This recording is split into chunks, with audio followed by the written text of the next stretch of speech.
Hi, everyone. Good afternoon. My name is Cristiane. I'm here from the IGM Design League team staff. And today we're going to interview Liza Felicori, who is an associate professor in the Department of Biochemistry and Immunology at UFMG, which is a university here in Belo Horizonte, Brazil. And Liza, I'm not going to present you fully because I want you to talk about yourself. So I'm going to start the interview now and asking you, what's your story? How did you become a biologist and how did you choose immunology and biochemistry? Okay, good afternoon, everybody. Thank you, Cristiane and Yala and all the people for inviting me. It's a pleasure to be here with you all. I don't know which countries are present, but I'm happy to share a little bit of my history and talk a little bit about synthetic biology. So your question, how I became a biologist. How did you become a biologist? Yes. How did you get involved in Synbio? Yeah, so in high school, I was passionate about science, and I participated in a science fair.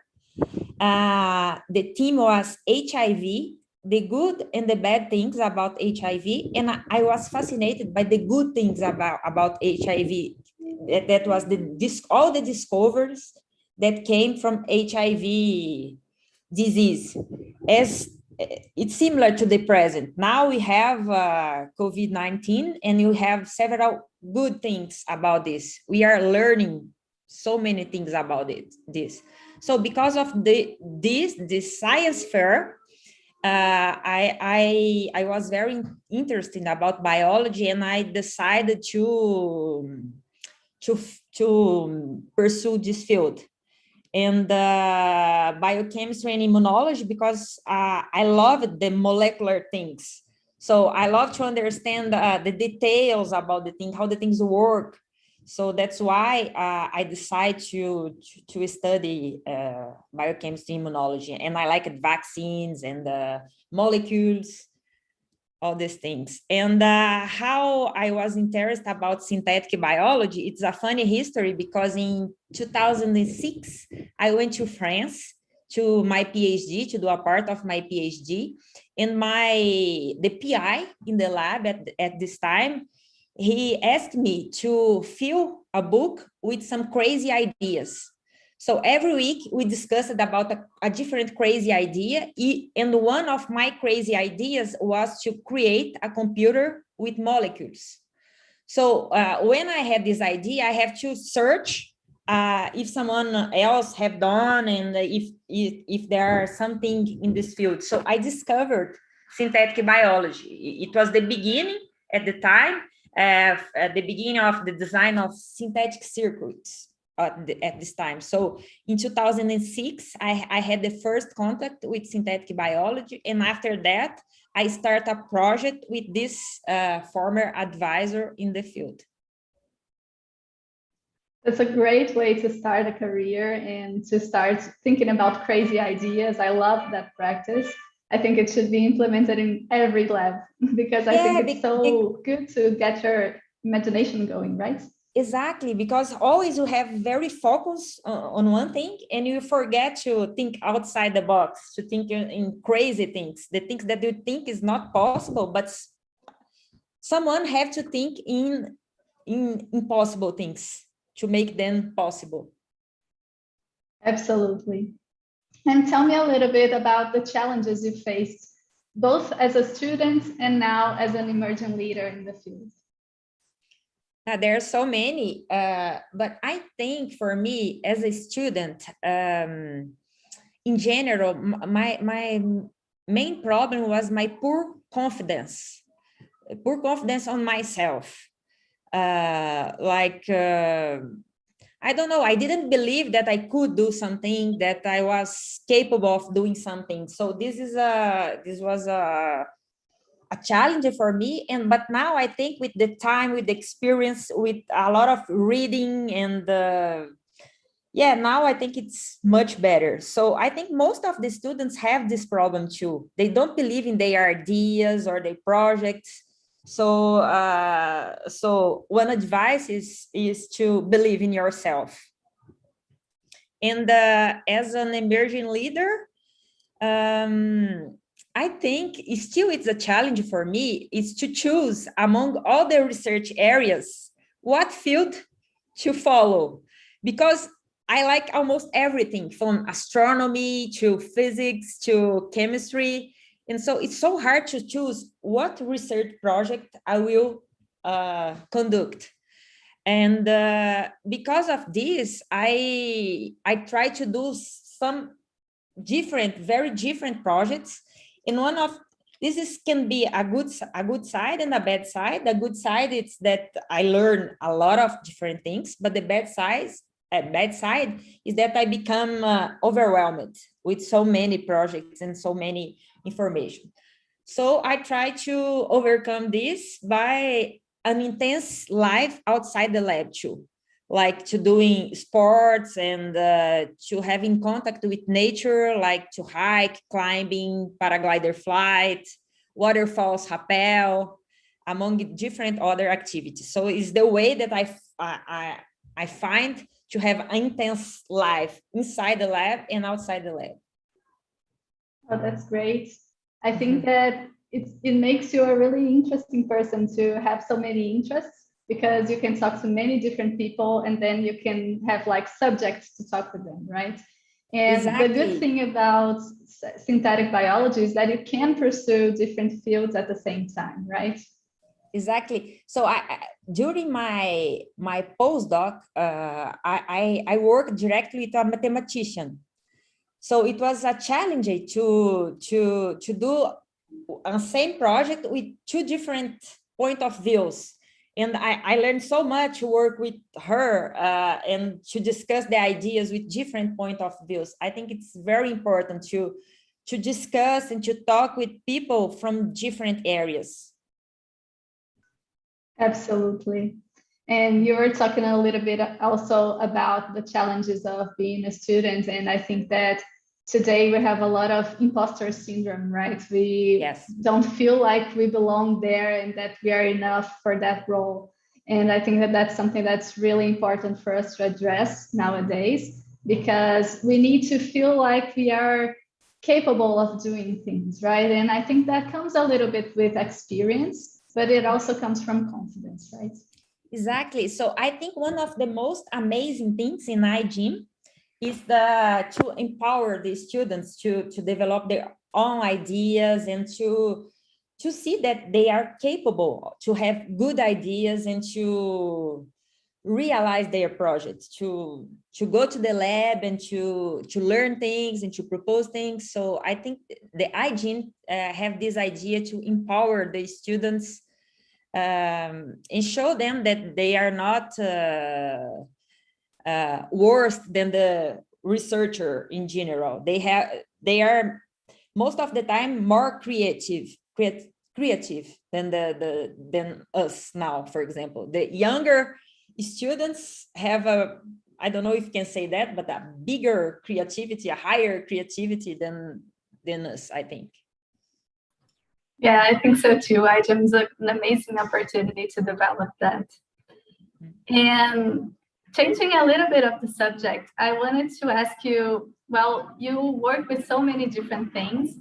How do you explain your job to people that are not in the field? How do you explain what you do as a researcher and a professor? Yeah, this is a challenge to explain, since I do so many different things.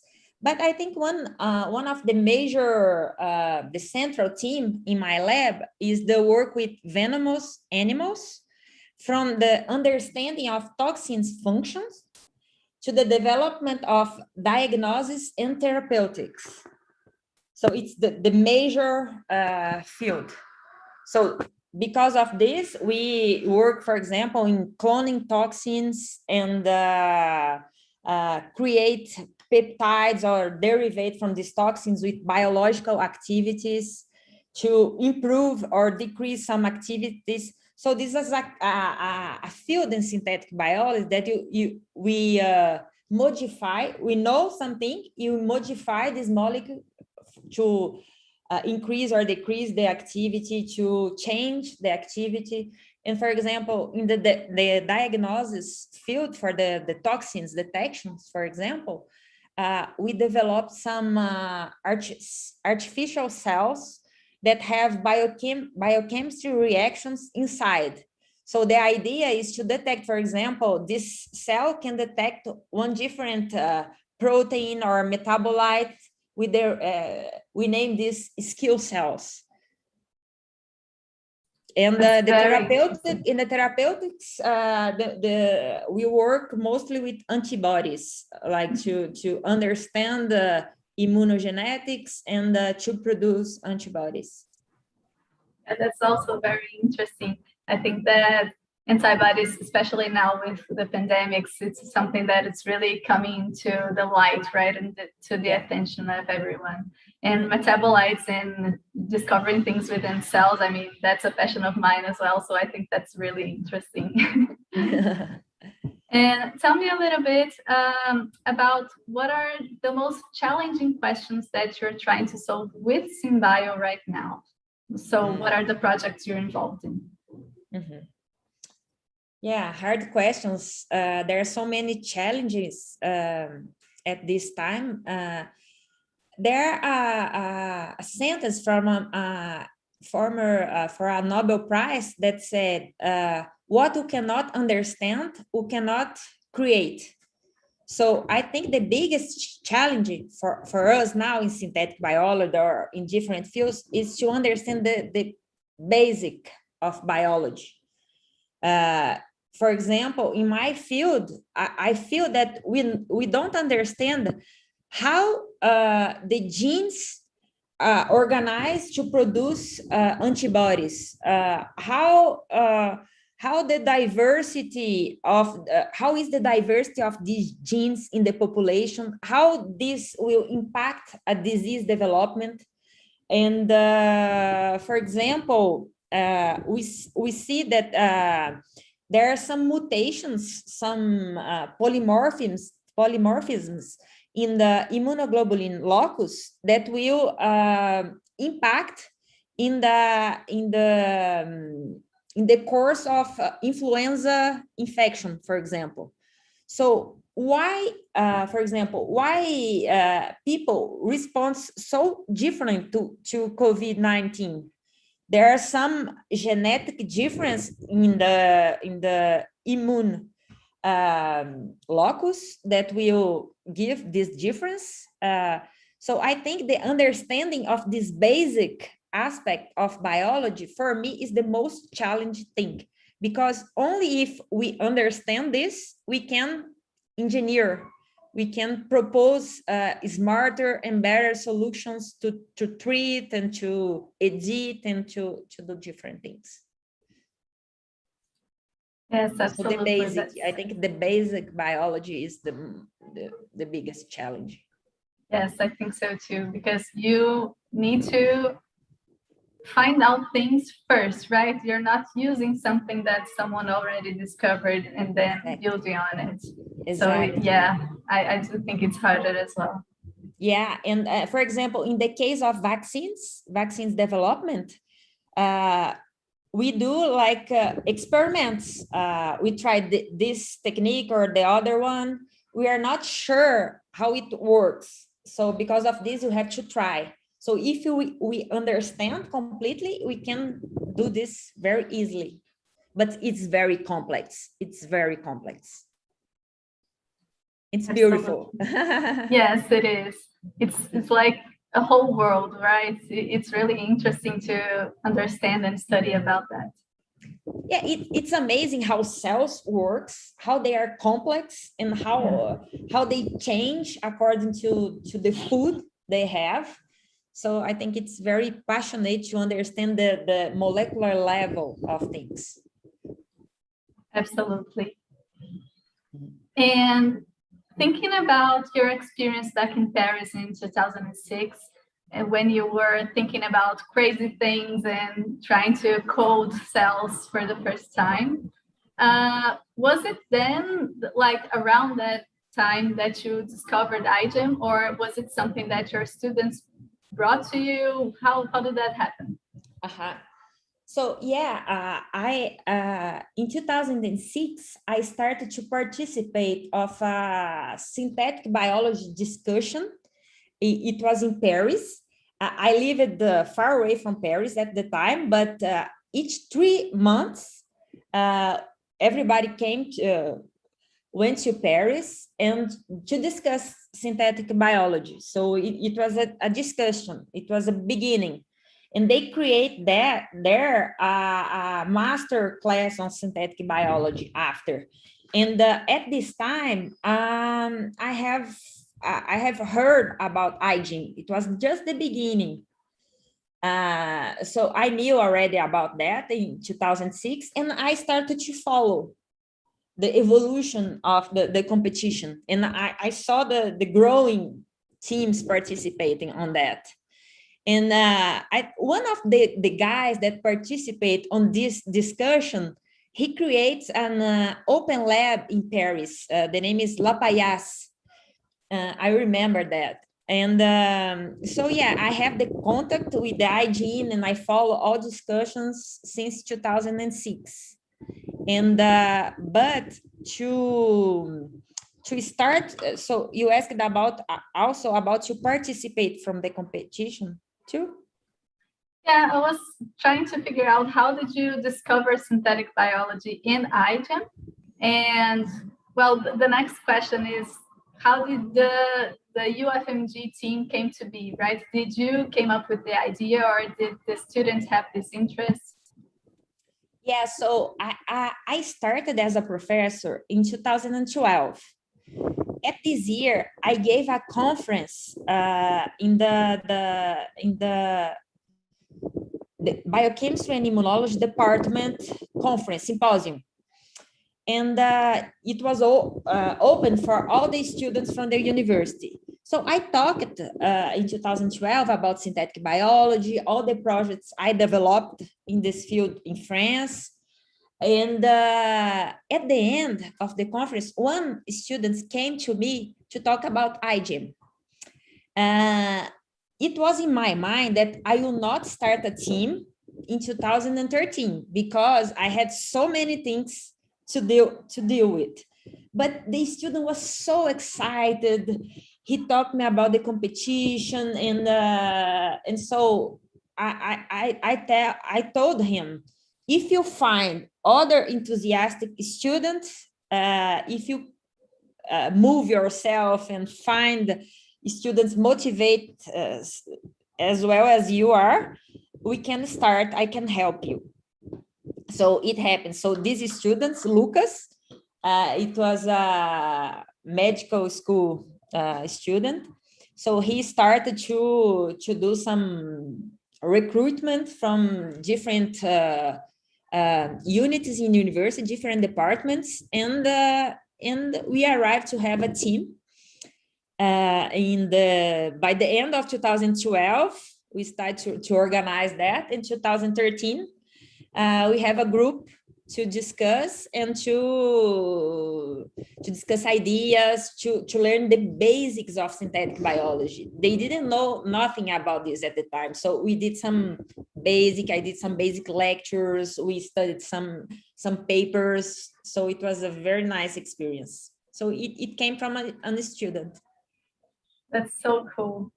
And back in 2013, when you were starting the team,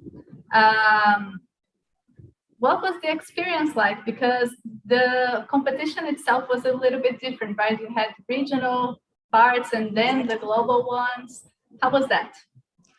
So in 2013, it was the last year from the regional competition. So we competed by Latin America, and we faced several kind of challenges at this time. For example, to have money to develop the project and to travel, to send the students, because at this time, the competition, the regional competition was in Chile.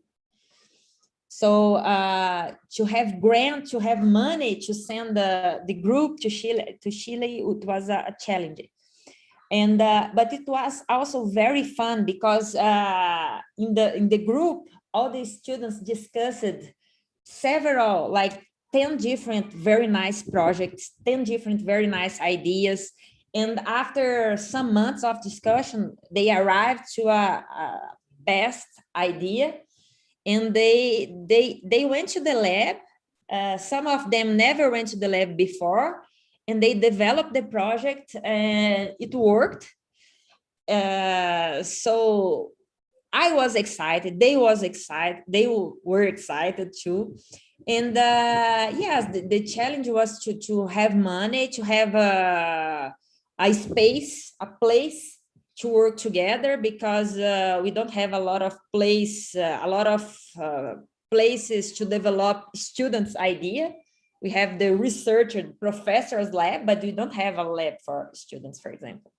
So we face a lot of challenge, but the experience in Chile, I didn't go to Chile with them, but they were very happy and impressive. And yeah, they won the prize of one of the best Latin American teams. They played the song, in the stadium there, they played a song about the E. coli and genetic transformation they created.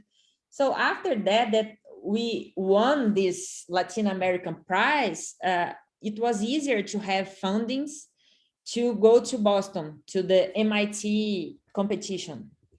So it was easier after. So one advice is you have to have one result to be easier to have funded. Yeah, I think it is that. Yes, I think so too. And you had like the unique opportunity to participate in this LATAM regional competition, right? And here on Design League, we're also talking about regional LATAM level competition. How do you feel about iGEM Design League? Because it's a new competition, and we are also working with bioinformatics, which is something that I know you like a lot as well. So how do you feel about that? I think it is an amazing initiative. And I only knew about this league like a few weeks ago. I didn't know about this initiative. I knew about other ones, attempts to do some competitions in Latin America. So I think this is very important, because it will be a form to interaction between different countries and different points of view of things. And this exchange, for me, it's one of the best things. And also, I think that this idea to design a project itself, it's also a big challenge. So if you in this league arrive to elaborate and design a project, it's a very good accomplishment. Yes, absolutely. I think it's a new opportunity to have a different experience in iGEM, and also embracing our culture as Latinos, right? Because Exactly. we are more warm with each other, and we are very communicative. So I think that's really interesting to see how the projects are going to enroll, right? Exactly. And also some things in iGEM now, I don't know if they are necessary. For example, the use of the parts, the biobricks. I'm not sure how important they are, because nowadays it's so easy to synthesize a gene, to use this gene to clone with different kind of strategies.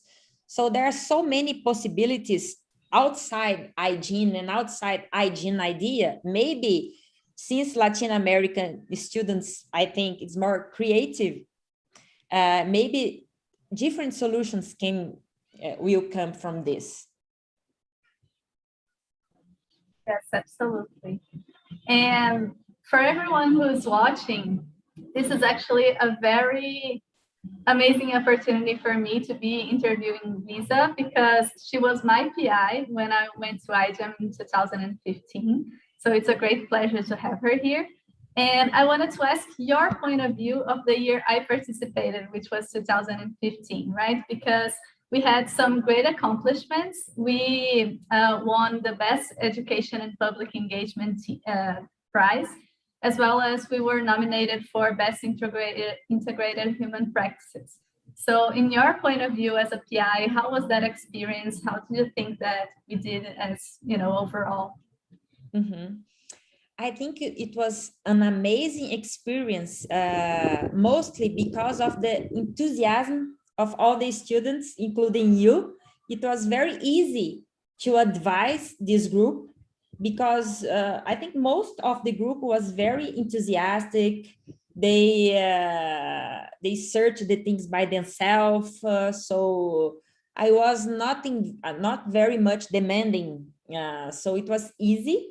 And I had a lot of pleasure to help in the points that the team needed at the time. So I think one important thing to have a team is to have a very motivated and independent and the people that want to do things, that want to learn, that want to do something different.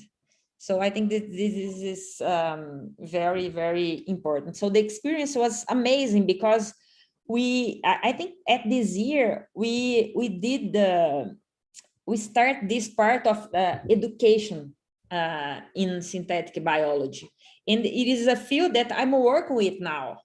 So it is because of this team initiative that I start to be passionate about education in synthetic biology. Because of the things that I already said, that I think the younger students maybe will have more impossible ideas, more ideas. So I think that this educational part was amazing. I loved that. Yes, it was an amazing opportunity for me as well. Participating that year especially was really life-changing for me, because I think that I got I'm not going to say it for the first time, but it was really special for me to be in a project where people were really interested and everybody was involved. And it was so different from what I was doing in my internship. So I think it was really eye-opening, and winning the prize was, of course, the cherry on top of the cake, right? Because it was like really rewarding and really special to have that recognition.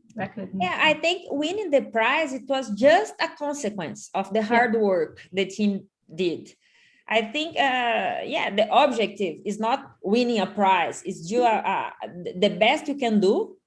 And if you win a prize, it's still better. And I remember at this time, the team was very, very motivated. And even the team had European financement, right? Do you remember that? Yes. So we have some money from the Europe to develop a part of the project. Exactly. That was really also special.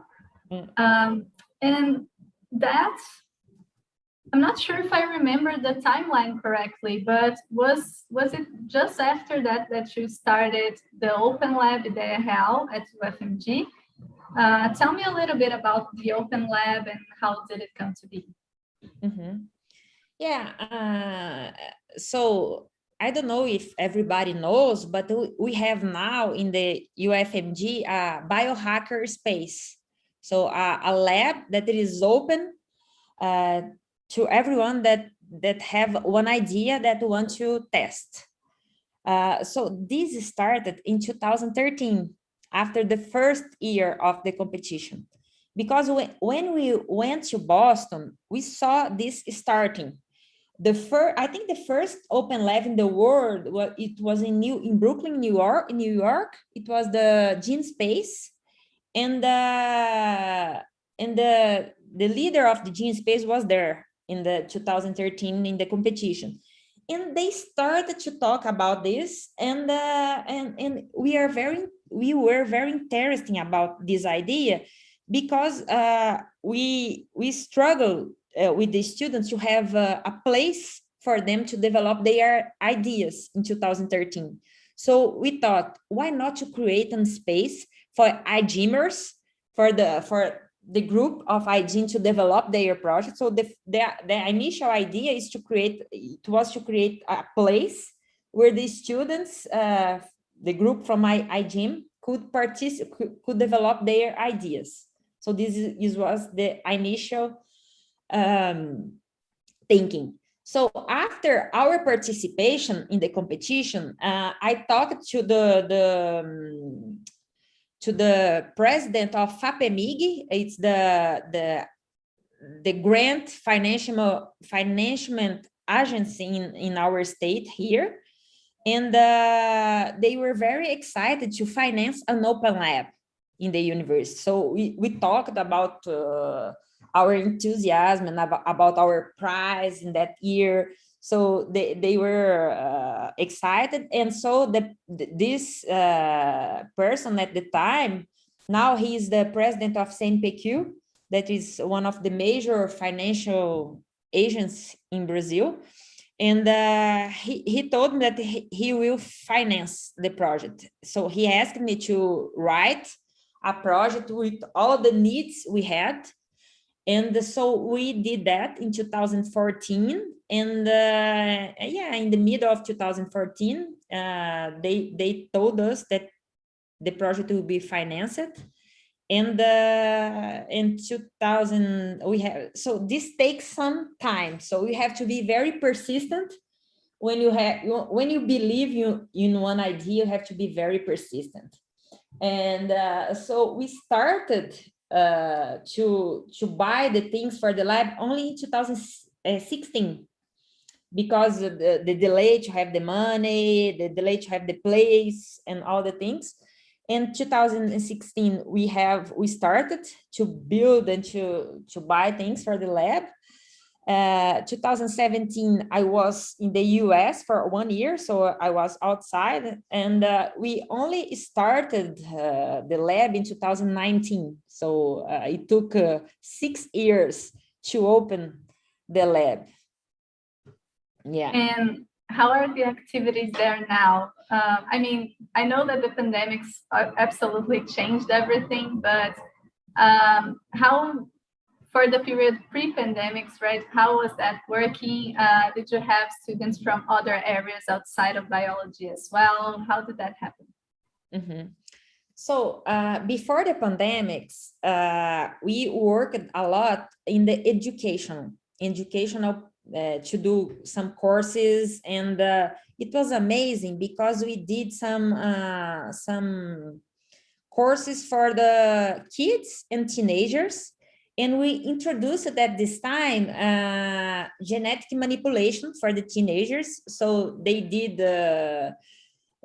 bacterial transformation, they colored with bacteria.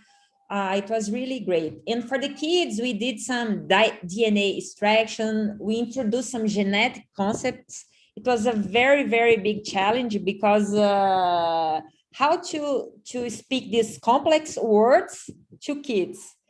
So it was a very good exercise. So we worked a lot with these courses for different ages of the students, to introduce genetics and molecular biology and synthetic biology.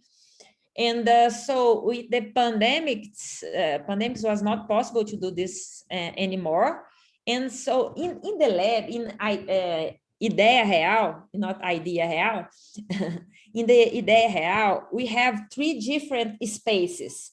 We have a space for discussion with sofa, with a desk, with a projector, a very, I don't know, this contracting place, I don't know how to say, but a very informal place to discuss and to have ideas.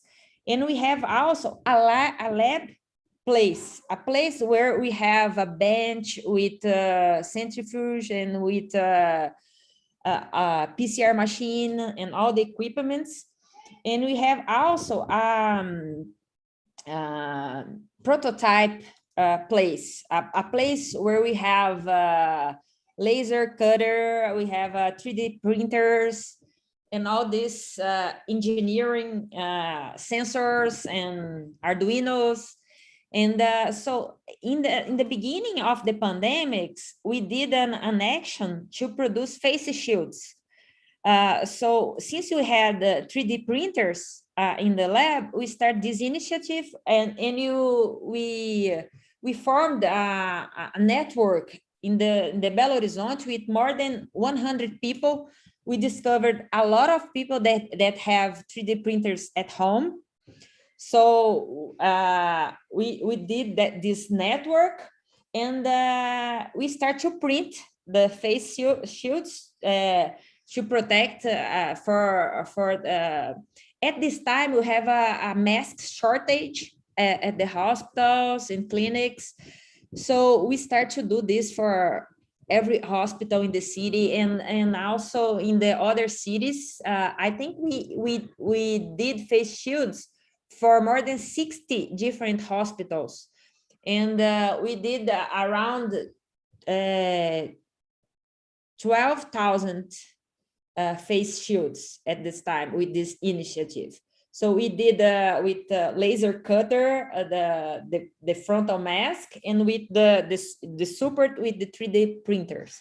So it was a very nice thing because we, besides to help and to provide this security equipment for the people working in health, in hospitals, in clinics, we also create this network, this maker people network, that so we can be prepared for other needs that we're gonna be having.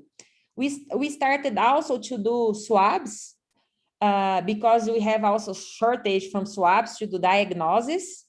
So we did some prototypes from swabs, but at the end of the days, we arrived to buy, the government arrived to buy, so we didn't do a lot of swabs, but we started to do that too. It's really important, I think, for us that have like the means to help to do so in the times of need, right? And Exactly. being the first biohacker space and having those resources is really important to have someone in the lead, such as yourself, that sees the importance and tells everyone, look, we need to do something about this. It's our time to shine, right? It's our time to step up and do something. Well, we feel like we can do something. We feel like we can be useful, for the society. So we can contribute for this is very nice. Yeah, and also we followed with the activities to empower the students. We do every week meetings with different students, and each student have to propose a different project. So we are developing like 10 different projects in the lab now, with each one by a group of students.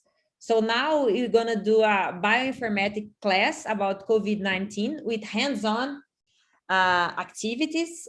So this was proposed by one of the students from the lab. So he's the leader of the project. So this is really nice. And for example, I have one project too that I lead. The project is genetics on the hand. The idea is to print the DNA, the ribosome, and to do like a Lego with different pieces, and to start this with the students from high school, and to begin in the concepts of genetics with 3D printers, genetic things. That's very interesting. I I really look up to initiatives like that and people who do initiatives like that, so such as yourself. We have some questions from YouTube. I'm going to pass it on to you. So Andrea Sanchez asked, what would you recommend for creating a DIY lab in Mexico? What would be a first step? Yeah, it's a good question. So we have some, you have to do like a list of things like equipments do you need. You can create your own equipments too. There are a lot of websites that you can DIY equipments. And there we can share with you, for example, a list of equipments we have. I think GeneSpace shared this kind of list too in their websites. And I think one thing that is important is to decide where do you want to create that. It is inside the university, outside the university. If it is inside the university, maybe you have to find some professor to help you on that. You have to have the support of someone to help on that. And yeah, to have money, you have to convince people that it is important. And yeah, and have a community. I think that is important to start to build a community. I think in Mexico, you have already a very big community in synthetic biology. So this will be easier, probably. So yeah, have a community, have a list of equipments that are necessary to do synthetic biology. And yeah, have some people that can help you, some advisor or principal from the university, or I don't know, if you have a garage in your house, you can do that too. But and also think about the biosafety. So what do you want to do there with kind of biosafety level, because you cannot risk the people that will go there too. So I think that the biosafety, have biosafety in mind is very important. For example, I went to visit an open space in Austin, on Texas, and there they have a paper to sign when you come in. So the paper said, if you lost a finger, or if you lost your vision, or if happened something like that with you, you are the only responsible for that. So I was shocked when I read that. I said, oh my God, I can lost a finger with the machines, like cutter machine. So you have to pay attention in the security questions, biosafety and security questions too. Yes, I also think that's really important. And when you are opening up a space outside of the university, you need to pay attention as well if you need some kind of regulation, authority consent on that. Or I'm not sure how Mexico works, but here in Brazil, depending on the level of security that you have, you need that too. So that's something that's also important to keep in mind. Yeah, we have now trying to change the legislation of Brazil regarding to teaching genetics in school, because we don't have this here. We don't have a regulation, legislation to that. So we are discussing with the biosafety committees to create that. Why not maybe to work in school, in middle school, with the bacteria, if you have all the it's not very, we will not change ourselves with this genetic stuff. So we are manipulate that and we will discard this correctly. So I don't think it's very risky, but you have to follow all the legislation, to discuss with the government. So yeah, we are working on that too. Great. I have another question from Ana Laura Flores. She asked, what would be your advice for teams that are the first iGEMers in their universities? What could they do to get everyone involved? Yeah, that is a good question. I think one good advice maybe is to form a bigger team. I don't know, 30 people, something like that, into start the discussions and everything. And after, only the people that will be very, very interesting will be stay. So to start to a bigger group, and someone maybe will be the leader of the group, the most enthusiastic can be a leader of this group. And so these people can help to propose the activities. And so the group will see which one will start to propose the activities to, which one will be proactive in the activities. And yeah, it's hard because not everybody will be motivated. The group will be heterogeneous every time. So, but you have at least to have at least 6 that will be very, very motivated. So if you are motivated, we can do everything you want. So I think motivation, and I think also one way to get motivated is to leave the people to be active. So if a student propose one idea, or if the idea came from one, this will be very motivated for the people that propose something. So give the people to propose things, to start their ideas. I think this is a very good way to motivate people. I don't know you, Cristiane, but yes, I think so too. And I think that if you have some kind of way to get everyone together to discuss Synbio, it already helps a lot, because it will be like a safe space for you to exchange ideas, and that gets you excited as well. So also one thing that I think you could do is to try to pass on some kind of movies or books about something that's related to genetics, to synthetic biology, because it gets you excited as well. It's a subject for conversation.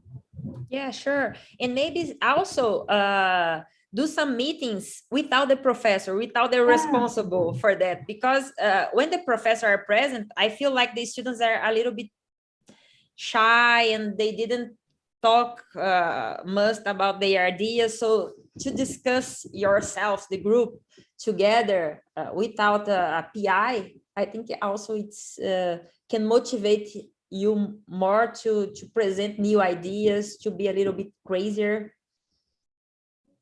I think so too. I have some final questions for you, Liza. I wanted to know what gets you excited about the future in Synbio.